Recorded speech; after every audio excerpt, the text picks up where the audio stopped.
नमस्ते सबैजनालाई। आज चाहिँ हामी यस भिडियोमा हाइड्रो पावर इन्जिनियरिङको पोखरा युनिभर्सिटीको इयर 2020 को फलमा सोधेको क्वेसन चाहिँ गर्नेवाला छौँ। सो आज गर्ने न्युमेरिकल भनेको चाहिँ हाम्रो च्याप्टर 8 को हाम्रो फ्रान्सिस टर्बाइन रिलेटेड रहेको छ। सो चाहिँ हाम्रो 6 को बीमा क्वेसन सोधेको छ। सो क्वेसनमा के सोधेको छ भन्दाखेरि a purpose hydro power development having the net head of 150, त्यसमा हामीलाई हेड 150 दिएको छ। And design discharge of 60 metre cube per second, discharge हामीलाई 60 मिटर क्युब पर सेकेन्ड दिएको छ।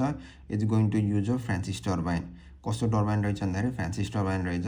So take the turbine efficiency 0.88 भनेपछि टर्बाइनको एफिसियन्सी 0.88 लिने अनि हामीलाई के क्याल्कुलेट गर्नु भनेको छ भन्दाखेरि एउटा स्पेसिफिक स्पिड अर्को टर्बाइन डायमिटर भनेर भनेको छ है त।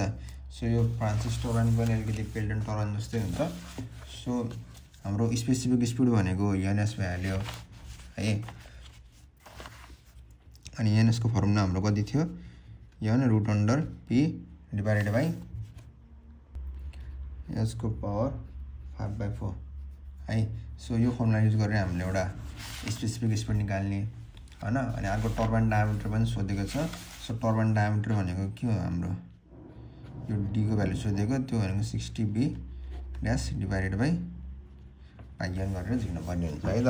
सो यसको लागि हामीलाई के डाटाहरू चाहिने भयो, एउटा पावर चाहिने भयो, अर्को डिजाइन स्पिड चाहिने भ्याल्यु, हेड चाहिने भ्याल्यु, भिड्यास भनेको हाम्रो टेन्जेन्सियल भेलोसिटी चाहिने भ्याल्यु, यो भनेको नि हाम्रो डिजाइन स्पिड भयो है त। सो यसमा हामीलाई के गिभन दिएको छ, एउटा हामीलाई हेड गिभन दिएको छ। हेड भनेको हाम्रो 150 मिटर भयो। अरू हामीलाई के गिभन छ त, छैन नि त। सो यिनीहरू हामीले क्याल्कुलेट गर्नु पर्यो कि। सो अब पावर झिक्न के गर्नुपर्छ, पावर भनेको त एन गामा युज गर्नु पर्यो।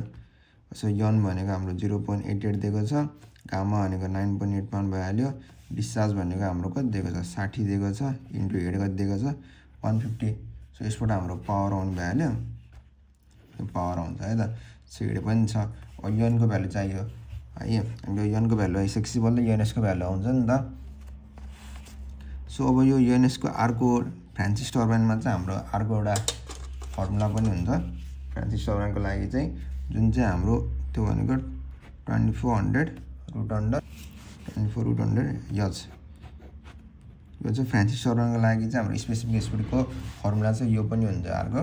सो हामीले जब यच थाहा नि त हामीलाई, यसरी हामीले एनएस निकाल्न सक्छौँ के। अब यो एनएस आइसकेपछि हाम्रो के हुन्छ, यन पनि आउँछ। उसो भए यन आइसकेपछि यो यनको डाटा पनि आउँछ। अनि यो भिड्यासको लागि चाहिँ हामीले फर्मुला झिक्नु पर्ने हुन्छ। सो भिड्यास भनेको हाम्रो के हुन्छ 5 रुट अन्डर 2gh गरेर निकाल्नु पर्ने हुन्छ है त। सो यसरी यो न्युमेरिकल गर्ने हो, एकचोटि हेरौँ है त ल। सो हामीलाई के छ, हेड दिएको छ, डिस्चार्ज दिएको छ र एफिसियन्सी दिएको छ। मैले भने जस्तै पावरको फर्मुला एन गामा क्युएच राख्ने। सो 0.88 9.81 60 र 150 है। यति राख्दा फेरि हाम्रो 77695.2 यो चाहिँ हाम्रो किलोवाटमा आउने भएको अरे। सो मैले चाहिँ यसलाई केमा गरेँ, 0.746 ले डिभाइड गरेर मैले हर्स पावर लगाएँ है त। सो 104149.09 के 0617 हाम्रो पावर आउने भयो। अब पावर आइसकेपछि हाम्रो अब हामीलाई चाहिएको त स्पेसिफिक स्पिड हो।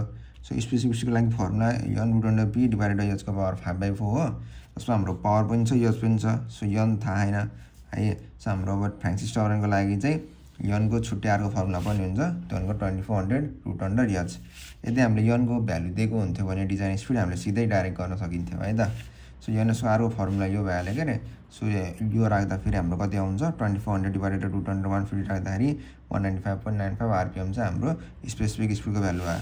त्यो स्पेसिफिक स्पिडको भ्यालु यहाँ रिप्लेस गरिसकेपछि हाम्रो रनरको स्पिड आउने भइहाल्यो। सो गर्दाखेरि 318.73 आरपिएम चाहिँ हाम्रो यनको भ्यालु आयो है त। अनि यसमा चाहिँ एउटा नयाँ टर्म आउँछ नम्बर अफ पोल भन्ने। सो नम्बर अफ पोलको फर्मुला चाहिँ 120 एफ डिभाइडेड यन हुन्छ, जसको एफको भ्यालु चाहिँ 50 हुन्छ। सो 120 इन्टु 50 डिभाइडेड बाई यन भनेको त्यहाँ 318.73 आयो। सो यो गर्दाखेरि 18.8 आयो होइन। सो मैले नम्बर अफ पोल चाहिँ के हुने भयो, यो चाहिँ डेसिमलमा हुने भयो होइन नि त। सो एउटा एक्चुअल भ्यालु हुनु पऱ्यो। सो 18.8लाई चाहिँ मैले के गरेँ, राउन्ड अफ गरेर 19 गराइदिएँ। अब यो एनबीको भ्यालु चाहिँ के हो, 18.8 हुँदाखेरि यनको भ्यालु यति आउनु पर्ने हो है। सो मैले के गरेँ भन्दाखेरि 18.8लाई 19 बनाउँदाखेरि अब यो त भ्यालु चाहिँ के हुने भयो, अलिकति भेरिएसन आउने भयो नि त। सो मैले करेक्टेड भ्यालु भनेर लेखेछु। सो यही भ्यालुमा चाहिँ यनको भ्यालु 18.8 हुँदाखेरि एनपीको भ्यालु 318.73 थियो।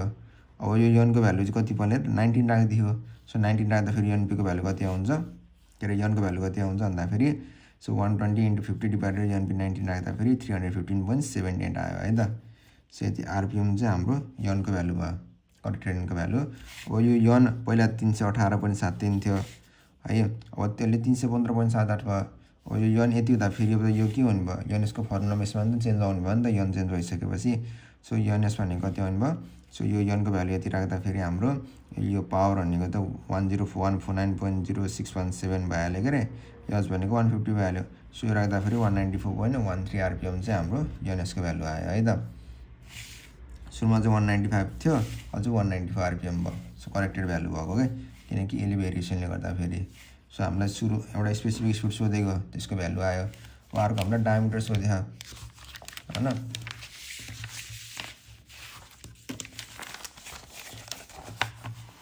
सो अर्को हाम्रो डायमिटर सोध्यो। डायमिटरको formula 60 v dash divided n pi भयो। सो n भनेको हाम्रो कति आयो 315.78 आछ हैन। अब यो v बारको त हामीलाई थाहा छैन। सो v बारको फर्मुला भने के हुन्छ 5/2gh भयो यनको स्पिड रेशियो भयो है त। अब यसको स्पिड रेशियोको चाहिँ हाम्रो एउटा फर्मुला छ त्यो भनेको 0.0197 ns को पावर 2/3 प्लस 0.0275 है त। सो यो हाम्रो इम्पेरिकल फर्मुला छ। यसमा हामीले के गर्ने ns को भ्यालु राखिदिने त्यहाँ 194.13 आयो। सो 0.0197 × 194.13 को पावर 2/3 प्लस 0.0275 गर्दाखेरि 0.687 चाहिँ हाम्रो के भयो 5 को भ्यालु आयो के। यो भ्यालु यहाँ राखिदिने √2 × g × यस भनेको 150 राख्दाखेरि 37.27 मिटर पर सेकेन्ड चाहिँ हाम्रो v डैशको फर्मुला आयो। अनि यो v डैशको भ्यालु चाहिँ 37.27 मिटर पर सेकेन्ड राख्दाखेरि हाम्रो कति आउने भयो 2.25 मिटर चाहिँ हाम्रो डायमिटरको भ्यालु आउने भयो। यसरी हाम्रो स्पेसिफिक स्पिड पनि आयो, यसरी हाम्रो डायमिटर पनि आयो है त। यसरी चाहिँ हामीले फ्रान्सिस टर्बाइनको चाहिँ न्युमेरिकल गर्छौँ। खासै गाह्रो छैन, न्युमेरिकल फर्मुलाहरू सबै पहिला जस्तै छ। सो आजको लागि यति, थ्याङ्क यू।